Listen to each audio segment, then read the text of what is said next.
Well, hello, so-and-sos. My name is David Jaffe. I used to make video games. That's the truth. I made video games for 20-something years, had a good time, made some big hits, a couple big failures. The last couple years, I've been doing videos and YouTube and streaming and all that. Loving it, having a great time. Okay. Within the course of 24 hours, the last 24 hours, two things hit me on the internet that just perfectly exemplified the reasons I'm glad I don't make video games any longer. One of them is a design thing, and one of them is sort of a political, personal thing. Both these hit me, like I said, in the last 24 hours. And that's my dog. Ace, hi. Speak. Yeah. So anyway, because a lot of people ask me, it's like, why are you doing the YouTube? Why are you doing the streaming, all that stuff? And I'm like, I really like it. I really think it's exciting and a neat challenge, and I'm nowhere near as successful as I'd like to be one day. And so I like the learning and all that shit. But people have a hard time with that because they think making video games is a dream job. And for some people it is. And for me, for a while, it was. Whatever. You know the story probably if you're here. But if not, whatever, there you go. Okay. Here are the two things that happened in the last 24 hours. The first one is I am playing this fantastic game, Atomic Heart. This is not my footage. This is from let me give him the credit he deserves. Dirt Junkie is his name. That's what his mama named him. So this is a segment. Atomic Heart, as you may or may not, it's a first-person shooter, kind of like a Soviet Bioshock. I love it. I think it's fantastic. And it's all set in a future, or actually a past alternate history Soviet Union, where they have all this cool tech and blah, blah, blah. It's very, very, very cool. I really like this game a lot. There's a part in the game, and I won't spoil it for you other than to say there's a dream sequence. And this is the dream sequence. I don't really know how it fits into the context. I'm probably not even halfway through the game yet. So it's left a mystery. So you and I are both in the dark on what this is about, right? But I didn't expect it. It came out of nowhere, and I'm watching it, and I'll kind of scrub through this for you. But it's very Alice in Wonderland. It starts off very weird. There's an outhouse. You're collecting these apples, and as you explore it a little bit more, it's like, okay, this isn't right. There's like these pigs and pig skeletons with weird organs inside them. And then as you move through it, you start to realize you're in the middle of a war zone, right? So all these bombs are dropping, but it's all freeze frame. You're all like caught in a moment. And so all the things are exploding and people are dying, and it gets pretty elaborate, right? You get to a point where, he goes off. He's like, it's very war, but he's also jumping on beds and playing on playground equipment. And it's meant to be like, what the fuck is going on? But it's very cool. And the soundtrack complements it beautifully. It feels very surreal and weird and strange. And when you look in the sky and you see bombs are dropping in mid drop, and you're like, what is going on? And towards the end, you get to sort of walk on water, because, it's all frozen, and, you're able to walk on water and go out to the submarine, and you got to kind of solve how to get on top of the submarine where there are these soldiers that are blocking you. It's exceptionally cool. I loved this, right? So for me, here's what I'll tell you. So this, as it relates to my own personal journey of creativity in general, game making specifically, for me, this would have been an idea. I'm not saying I've ever had this specific idea, but I've had ideas in the past that probably, I don't know how this designer felt. But for me, I would have been pleased as punch with myself and just like, even that, you didn't even see that, did you? There's a small part at the beginning of this when you look at your hands and you realize you're like not even human in this part. You're like wearing like a Yeti or a cat costume, like a furry. It's like, what the fuck is this? But I would have been pleased as punch. I would have been like, this is my magnum opus. This is amazing if I had come up with this. And then I would have worked with the team and we would have executed it, blah, blah, blah.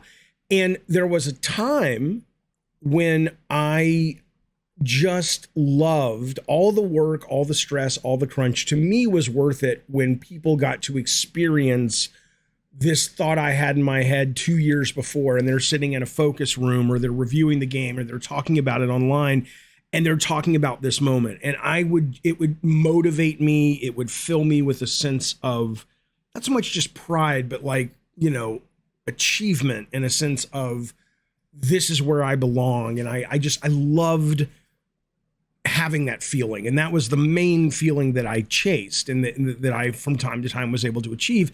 And I saw this level and I was like, this back in the day, I would have, if I hadn't come up with this, I would have seen this and been like, oh my fucking God, I have to top this. I have to be the guy giving people this feeling, but even better. And I don't think that's in a negative way. It's competition. I enjoyed that. I thought it was healthy. It was motivating. It was great. But when I saw this yesterday, my response to it was, I really liked it. It was really cool. I don't know where this story in Atomic Heart is going, but I'm loving it. This was super creative, super clever. It definitely felt like something in my wheelhouse as a designer that I would have pitched and hopefully gotten the team behind to create. But what I also realized was there was that sense of, as great as this would have been to been the guy to come up with it and to sort of usher it in as a director to completion. I mean, look at this. It's fucking cool as fuck.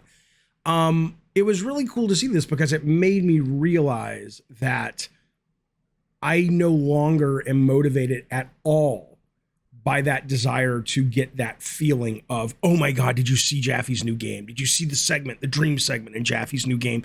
I don't know if it's because I've had it and so you want the next thing. I don't know if it's because I had it and it wasn't as satisfying. I don't know, satisfying as I thought it would be, but it feels in a good way. It feels like growth to look at this and be able to enjoy this as a fan and not feel as if that longing, that pull of like, oh, I want to do this. I want to be the guy that's giving people these feelings. So that was the first thing that, you know, when that drive, fire, desire, whatever was satiated, satisfied, when the fire burnt out, however you want to phrase it, you know, I was like, I'm done. The motivating factor is gone. I've achieved it, right? So this was a great moment of realization. This was the game design moment. I love this level. I love this game. Play this game. Now I'm going to show you the political level. So yesterday I did a Gabbin' and Games, and I just did this stupid little fucking story about, we were talking about Ubisoft, and I did in fact have lunch with the Ubisoft guys at E3, and I told the story, but in my just super stupid hyper way. I kind of went off the rails and was like, oh, and then Yves Galmont touched me on the leg, and you know, and I was like, okay, I'm just fucking kidding. You know, it's just dumb, whatever. I wasn't putting it out in the world as the high mark of comedy, but I was like, it's the show. This is what the show is. So I was putting it out as like an advertisement for people to say, oh, if you're into this shenanigans, this is what we do. And then I immediately, not like 20 minutes later when someone called me on it, if you go back to this thread, it says show this thread. I immediately followed it up going, okay, this is me acting a fool. This is in no way a joke about sexual assault. Anybody who follows me, I mean, come on. I don't believe all women, but I believe most of them. I'm very hashtag me too still to this day, as we all should be. And I guarantee you won't ever find me on a list of people going, Jaffe did this bad thing. No, it's not me. I get it. I know people who have been assaulted, sexually assaulted. I had one guy, a friend of mine, was assaulted as a child, and he said it was like his soul was murdered, and it's taken him decades to get back to where he feels healthy in the world. So this was not me responding going, oh, I'm just kidding. 20 minutes later, this was instant.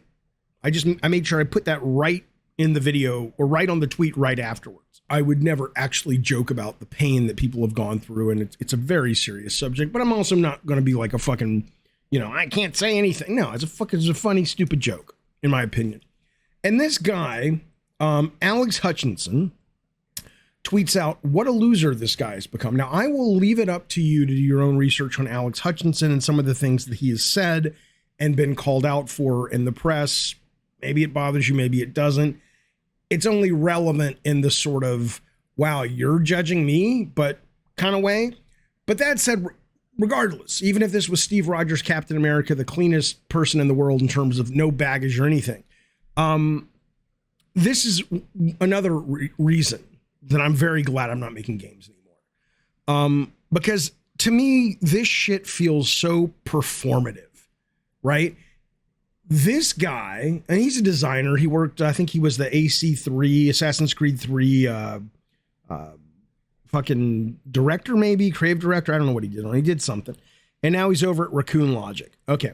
So he's in the biz. He makes games. He's had a nice contribution to the canon. I have nothing but respect for the work he's done as far as I know, based on his output. But this is fascinating. This guy, in all of his wisdom, is going to go public and make an incredibly offensive and mean-spirited statement about me. What a loser this guy has become. Because I made a joke? Because I made a joke that maybe was even a little bit tasteless, and I immediately followed it up, making it clear, I know it's kind of tasteless, but that's not where this was coming from. This performative horseshit, and I say performative in the case of Alex. I don't know Alex, but I do know that as a guy who has pretty much called, a bunch of, he said most American journalists are racist. He also, this is nothing wrong with saying this. It's an opinion. It's a stupid opinion. He also went off about, streamers should pay game makers, game publishers to stream their games. Fuck you, Alex, you moron. But, whatever. But he felt the need to go public and basically say this, okay? It's less about Alex, though, and more about this is the waters in which you swim if you're working in AAA big business gaming now. It's like this gets the kudos, this gets the pat on the head, even though I guarantee you, like I said, you ain't ever going to find me in one of these Me Too scandals, ever. I don't know this guy. Maybe he's as clean as I am on that stuff. Who the fuck knows? But anybody who knows me and follows my shit knows that this is not me going, ha ha, sexual assault's funny, ha ha ha. Come on. But he's, so I don't want to go back into a business where it has become, you have to, and I've seen my friends, people who I like very much, who have also had to sort of take on this persona within the industry of just saying exactly the right thing at all times, totally creating a squeaky clean image. And when it's not squeaky clean, it's let me beat up on some people who will make me look better to people in my eyes, or in my eyes to people I want to look better to, by beating up on some people who I think I can kind of take down a peg. So it's not just Alex. Alex is just the latest of me seeing this kind of performative, aren't I holier than thou? Aren't I perfect? Look at all of the dregs of humanity that we have to deal with. And I'm just like, okay, Alex, you can go fuck yourself. Personally, go fuck yourself. But then also at a bigger picture, as we're talking about one of the reasons why I don't want to do this anymore, that's a part of it. Bigger part of it's the design stuff that we talked about, the Atomic Heart Dream sequence, which I loved. But there was also in the last day, 20% of it is douchebags like this guy. Look at the little smug little fuck too. It's like, yeah, you're awesome. I hate him.